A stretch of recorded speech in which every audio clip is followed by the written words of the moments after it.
curso Lições para a Eternidade. Seja bem-vindo. A proposta desse material é responder algumas perguntas básicas para aqueles que são iniciantes no estudo da Bíblia.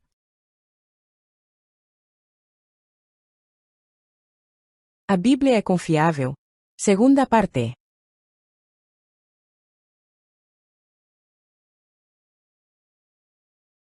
Santifica-os na verdade, a tua palavra é a verdade.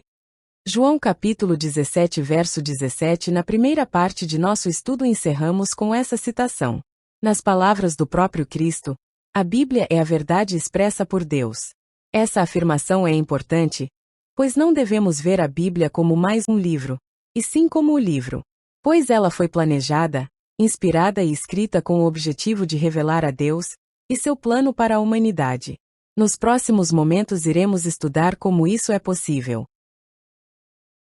Toda a Escritura inspirada por Deus é útil para o ensino, para a repreensão, para a correção, para a instrução na justiça. Segundo Timóteo capítulo 3 verso 16. Precisamos entender nessa leitura que inspirada refere-se à ideia e plano central. A Bíblia não foi ditada por Deus, é sim que ele deu a ideia ao escritor. Temos assim ainda mais firme a palavra dos profetas, e fazeis bem em lhe prestar atenção, como a uma candeia que brilha em lugar escuro, até que o dia clareie e a estrela da alva surja em vossos corações.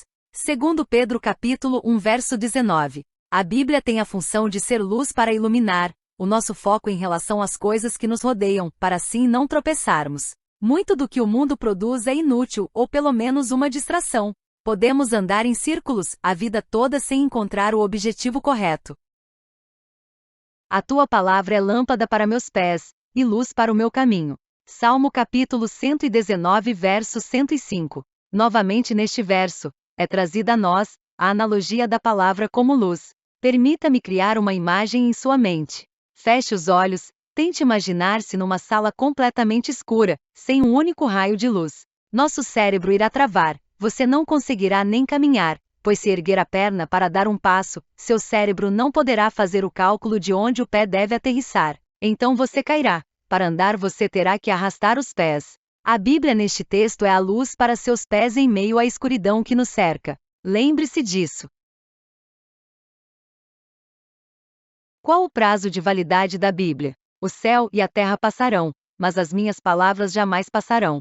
Mateus capítulo 24 verso 35. A Bíblia foi escrita para ser estudada pela eternidade. Ela é um livro que só poderá ser perfeitamente compreendido depois que estivermos na vida eterna. Assuntos como a criação, encarnação e morte de Jesus, sendo ele Deus, precisam ser estudados a fundo. O que dizer do mistério do pecado?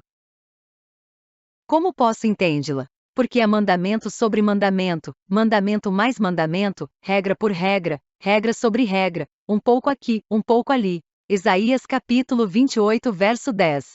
Precisamos estudar cada passagem, lendo-a toda. Em qualquer pesquisa acadêmica, ao escolher um assunto para dissertar, todo o material possível deve ser pesquisado para o assunto. Aplicamos a mesma regra à Bíblia, já que ela tem em torno de 31.000 versículos. Para entender, por exemplo, sobre o assunto da morte, temos que ler todos os versos, do início ao fim, para então tirar as conclusões sobre o assunto. Ocorre muito, infelizmente, de serem formadas doutrinas com o uso de um único texto ou poucos. O que é errado? O que aprendemos na Bíblia? Qual ou quais são seus assuntos? Existe uma temática?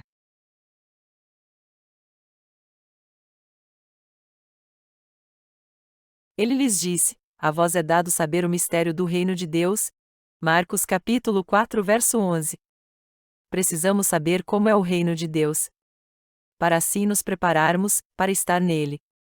É como quando vamos viajar para o Japão, por exemplo, precisamos de um manual para aprender sobre costumes, língua, leis, alimentos e outras coisas. Ir ao reino de Deus envolve preparo através do manual, que é a Bíblia. As coisas ocultas pertencem ao Senhor nosso Deus, mas as coisas reveladas pertencem a nós e a nossos filhos eternamente, para que cumpramos todas as palavras desta lei. Deuteronômio capítulo 29 verso 29. Continuando a fazer uso da analogia da viagem, é muito importante ao irmos de viagem a um país, saber o que podemos e não podemos fazer, para não ocorrer o risco de mal-entendidos e acusação de um crime. A Bíblia nos fornece esse conhecimento sobre este assunto. O Senhor Deus não fará nada, sem que Ele tenha revelado seu segredo a os profetas. Amós capítulo 3 verso 7. E por fim, mas não menos importante, temos as profecias na Bíblia que marcam a proximidade do retorno de Jesus a nosso planeta. Sim, Ele irá voltar, e como será? Isso é tema para um próximo estudo. O que importa dizer agora, é que está escrito nas profecias, não tem a data, mas temos o conhecimento do tempo para isso. Qual atitude devemos ter com os que ensinam a palavra? Temos muitas igrejas e pregadores nesse mundo. Como saber quem verdadeiramente fala as palavras contidas na Bíblia? Vamos ler o conselho dado a nós. Os bereanos eram mais nobres que os de Tessalônica, pois receberam a palavra com toda avidez, examinando as Escrituras todos os dias para ver se tudo era assim mesmo. Atos capítulo 17 verso 11. É nosso papel conferir tudo o que é nos ensinado do púlpito com o que está escrito, usando o método já mencionado de verso por verso. Não realizamos nenhuma transação nesse mundo sem conferir, para sermos enganados, mas porque deixamos de fazer o mesmo com nosso destino eterno? Eu testifico a todo aquele que ouvir as palavras da profecia deste livro: se alguém lhes acrescentar alguma coisa, Deus lhe acrescentará as pragas que estão escritas neste livro, e se alguém tirar qualquer coisa das palavras do livro desta profecia, Deus lhe tirará a sua parte da árvore da vida e da cidade santa, que estão descritas neste livro. Apocalipse capítulo 22 versos 18 e 19. Temos aqui uma advertência para os ensinadores. Eles não têm autorização para tirar ou acrescentar ensinos nas Escrituras. Serão amaldiçoados se tentarem. Grande responsabilidade está sobre seus ombros. Qual a fonte de inspiração da Bíblia? Porque nenhuma profecia jamais teve origem na vontade humana, mas homens falaram da parte de Deus, impelidos pelo Espírito Santo. Segundo Pedro capítulo 1 verso 21. Deus inspirou os assuntos escritos na Bíblia, a seleção foi feita por Ele. Mas autores humanos escreveram com suas palavras, para que este texto chegasse a nós, com nossa linguagem. Qual a diferença entre inspiração verbal e inspiração dinâmica? Você conhece os termos? Vamos explicar. No século XIX, com a revolução das descobertas científicas, muitos começaram a criticar a inspiração da Bíblia. Os teólogos, para dar uma ajuda a Deus, criaram a tese de que a Bíblia havia sido ditada por Deus palavra por palavra. Isto é inspiração verbal. A inspiração dinâmica é aquela que já citamos anteriormente, como Deus inspirando as ideias e pensamentos, não a forma de expor esses pensamentos escritos. Bem, se Deus ditou a Bíblia, isso gera um outro problema.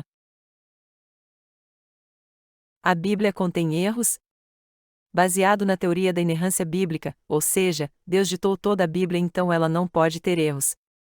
Quando os críticos da Bíblia, provocados por essa tese, foram lê-la, adivinha?